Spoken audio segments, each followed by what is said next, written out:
ஒன்றிய பிஜேபி அரசாங்கம் கடந்த 1.5 மாத காலமாக தொடர்ச்சியாக எரிவாயு விலையை உயர்த்துவது, பெட்ரோல் டீசல் விலையை உயர்த்துவது என்பதை வழக்கமாக அவர்கள் கொண்டிருக்கிறார்கள்.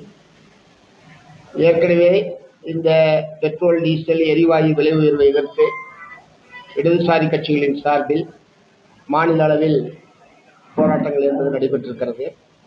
இன்றைக்கு மீண்டும் சமையல் எரிவாயு விலை, வீட்டு உபயோக சிலிண்டர் விலையை 29 ரூபாய் உயர்த்தியிருக்கிறாங்க. கிட்டத்தட்ட ஒரு சிலிண்டருடைய விலை 1000 ரூபாய் என்கிற அளவுக்கு உயர்ந்திருக்கிறது.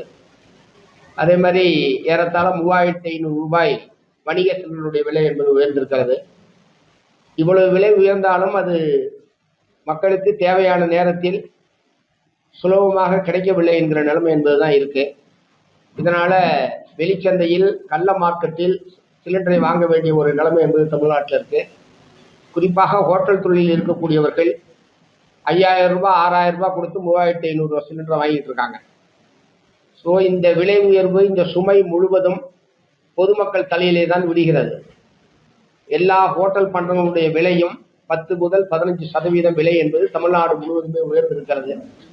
இவ்வளவு கடுமையான விலைவாசி உயர்வு, தட்டுப்பாடு, விலை உயர்வு, இதை பற்றியெல்லாம் கடுகளவும் கவலைப்படாமல் ஒன்றிய பிஜேபி அரசாங்கம் சர்வதேச சந்தையில் விலை ஏறுகிறது என்கிற ஒரு காரணத்தை மட்டுமே சொல்லி தொடர்ச்சியாக இப்படி ஏற்றுக்கொண்டிருக்கிறார்கள். நான் என்ன சொல்ல விரும்புகிறேன், இப்போ பெட்ரோல் 100 ரூபான்னா அதில் 50 ரூபாய் மத்திய மாநில அரசுகளுடைய வரி வருவாயாக இருக்கிறது. ஆகவே அதிலிருந்து ஒரு நிவாரணத்தை பொதுமக்களுக்கு வழங்க முடியும் மத்திய அரசாங்கமும் மாநில அரசாங்கமும் நினைத்தார். ஆனால் மேலும் மேலும் விலை உயர்த்தி மேலும் மேலும் வருவாயை பெருக்குவதில் மத்திய அரசாங்கமும் மாநில அரசாங்கமும் ஆர்வமாக இருக்கிறார்களே தவிர மக்களுக்கு ஏற்பட்டிருக்கிற கஷ்டங்களிலிருந்து அவர்களை விடுவிப்பதற்கு, அவர்களுக்கு நிவாரணம் அளிப்பதற்கான முறையில் அரசாங்கத்துடைய அணுகுமுறை என்பது இல்லை. இத்தகைய போக்கு என்பது உண்மையான கண்டனத்துக்குரியது. இன்னைக்கு அமெரிக்காவும் இஸ்ரேலும் சேர்ந்து ஈரான் மீது யுத்தத்தை தொடுத்து ஏறத்தாழ 90 நாட்களுக்கு மேலாகிவிட்டது.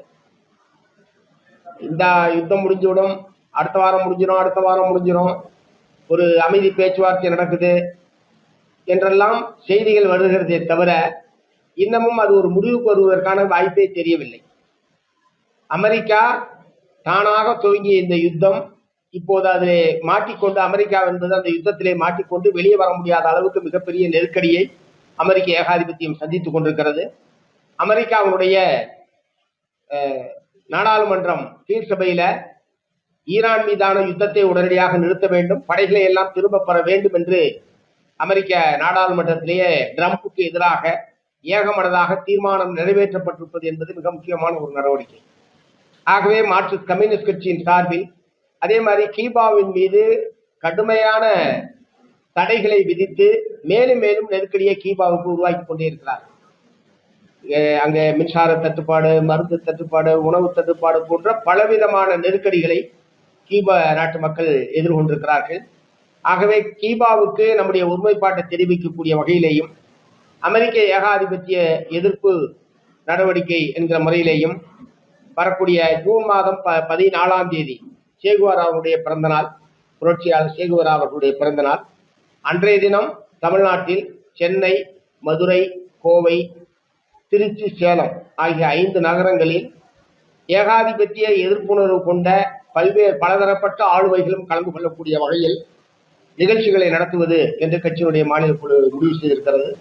அதற்கான தயாரிப்புகள் என்பது நடந்து கொண்டிருக்கிறது. இதன் மூலமாக தமிழ்நாட்டு மக்கள் மத்தியில் ஏகாதிபத்திய எதிர்ப்புணர்வை வலுப்படுத்துவது என்ற நோக்கத்தோடு இந்த நடவடிக்கையை நாங்கள் மேற்கொண்டு இந்த நிகழ்ச்சியை நடத்த இருக்கிறோம் என்பதை தெரிவிச்சுக்க விரும்புகிறேன்.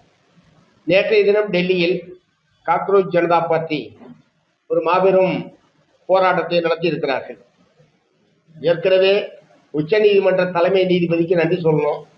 அவர்தான் இந்த நாட்டினுடைய இளைஞர்களை பார்த்து, அல்லது சமூக வலைதளங்களில் தீவிரமாக செயல்படக்கூடியவர்கள் அல்லது தகவல் அறிவு உரிமை சட்ட செயல்பாட்டாளர்கள், இவர்கள் அனைவரும் வேலை வெட்டி இல்லாதவர்கள், கரப்பான் பூச்சியை போல் சுற்றி கொண்டிருப்பவர்கள், ஒட்டுண்ணிகள் என்றெல்லாம் உச்ச நீதிமன்ற தலைமை நீதிபதி பேசியது என்பது பெரும் கோபத்தை இந்திய நாட்டினுடைய இளைஞர்கள் மத்தியில் ஏற்படுத்தியிருக்கிறது. அதனுடைய வெளிப்பாடுதான் இந்த கரப்பான் பூச்சி ஜனதா பார்ட்டி என்பது துவங்கி சில நாட்களிலேயே பல கோடி பேர் அந்த கட்சியில் அந்த கற்பான்பூச்சி சிஜேபியில சேர்கிற ஒரு நிலைமையை நம்ம வந்து பார்த்தோம். சமூக வலைதளத்தின் மூலமாக ஏராளமான இளைஞர்கள் அதில் ஈர்க்கப்பட்டார்கள். அவர்கள் ஒரு முதல் போராட்டமாக நேற்றைய தினம் டெல்லி தலைநகரில், குறிப்பாக இந்திய மத்திய அரசாங்கத்துடைய கல்வித்துறை எப்படி தோல்வி அடைந்திருக்கிறது, ஒரு தேர்வை கூட ஒழுங்கா அவங்களால நடத்த முடியும். கியூட் தேர்வா இருக்கட்டும், நீட் தேர்வா இருக்கட்டும், சிபிஎஸ்இ தேர்வா இருக்கட்டும், கல்வித்துறையினுடைய மிக முக்கியமான பணிகளில் ஒன்று இந்த தேர்வை நடத்துவது. சிலபஸை தயார் பண்றது, பாடம் நடத்துறது எவ்வளவு முக்கியமோ அதை விட முக்கியமானது தேர்வை ஒழுங்காக நடத்துவது, நேர்மையாகவும் குறைகள் இல்லாமல் நடத்துவது என்பது அவங்களுடைய கடமை. ஆனால் இந்த ஆண்டு நீங்கள் தொடர்ச்சியா பார்த்தீங்கன்னா நீட்ல மோசடி, கியூட்ல மோசடி, இப்போது சிபிஎஸ்இ தேர்வும் முறையாக அது தேர்வுத்தாள்கள் திருத்தப்படவில்லை என்கிற பிரச்சனை என்பது இருக்கிறது. ஆனால் இதை பற்றி பொறுப்பெடுத்துக் கொள்வதற்கு மத்திய அரசாங்கம் தயாராக இல்லை. மத்திய கல்வி அமைச்சர் இவ்வளவு முறைகேடுகள் நடந்து, இவ்வளவு தவறுகள் நடந்ததற்கு பிறகும் வெட்கம் இல்லாமல் தர்மேந்திர பிரதான் அவர்கள் தொடர்ந்து கல்வி அமைச்சராக ஒட்டி கொண்டிருக்கிறார். இவருக்கு எதிராக உடனடியாக அவர் ராஜினாமா செய்ய வேண்டும், இதற்கு பொறுப்பேற்று ராஜினாமா செய்ய வேண்டும் என்கிற மிக முக்கியமான கோரிக்கையை முன்வைத்து நேற்றைய தினம் டெல்லியிலே அந்த இளைஞர்கள் பல்லாயிரக்கணக்கிலே கலந்து கொண்டு தங்களுடைய கண்டனத்தை வெளிப்படுத்தி இருக்கிறார்கள். ஏற்கனவே பல கோடி பேர் அந்த இயக்கத்திலே சேர்ந்ததும், நேற்றைக்கு பல்லாயிரக்கணக்கானோர் திரண்டது என்பதும், ஆளுகிறவர்கள் மீது இந்திய நாட்டுடைய இளைஞர்கள் எவ்வளவு கோபத்தோடு இருக்கிறார்கள் என்பது வெளிப்பாடுதான் இந்த காக்ரோச் ஜனதா பார்ட்டியினுடைய இந்த போராட்டமும் அந்த எழுச்சியும் என்பதை நான் வந்து சொல்ல விரும்புகிறேன். ஆகவே அவர்கள் மீது கோபப்படுவதற்கு பதிலாக அவர்களுடைய சமூக வலைதள கணக்குகளை முடக்குவது, அவங்களுடைய மெயிலை முடக்கிறது, அவங்களுடைய பேங்க் அக்கௌண்ட்டை முடக்கிறது, இந்த மாதிரியான முடக்கிற வேலையை தான் மத்திய அரசாங்கம் செஞ்சுக்கிட்டு.